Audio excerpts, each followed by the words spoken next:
this video I want to talk about the setup position, because this is an area that I've done with a few students recently, and by working on the setup has made a very, very profound effect to their golf swing, and it's made things feel easier, and that's why I want to share it. Now, first of all, let's do the simple one, which is the actual posture itself. What you're looking to do is to be nice and balanced. Okay, that sounds really obvious, but what I want you to do is, when you next get set up to the golf ball, I want you to just rock on your toes, rock on your heels, rock on your toes, rock on your heels, so that once you settle down, you feel very evenly balanced.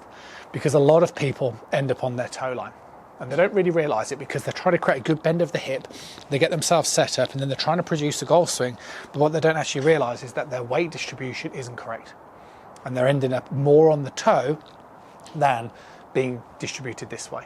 So if you can kind of get nice and sort of balanced amongst your feet, what you should be then looking for is, when you complete that backswing, you should sort of notice the way that your weight distribution will be kind of towards the outside part of your foot and towards your heel.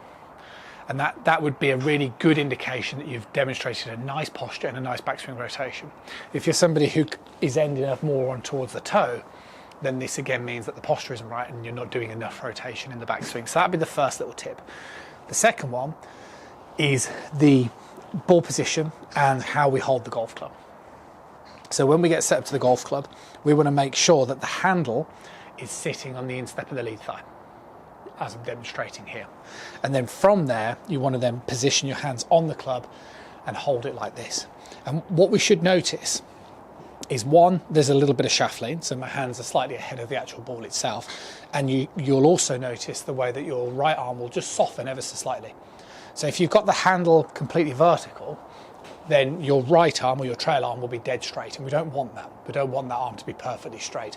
We want to feel in the golf swing that it kind of stays straight, okay, but what we don't want to do is we don't want to literally bolt it completely dead straight, because then you're going to end up over rotating that club face, and that's a big problem. So by getting into this setup position, making sure the handle is sitting correctly first, then taking hold of the club so that this arm becomes nice and soft, along with a really nice sort of posture position. And if you can put both of those movements together, you're going to start to induce, similar to students I've been working with, a much easier and much nicer golf swing. I'll see you soon.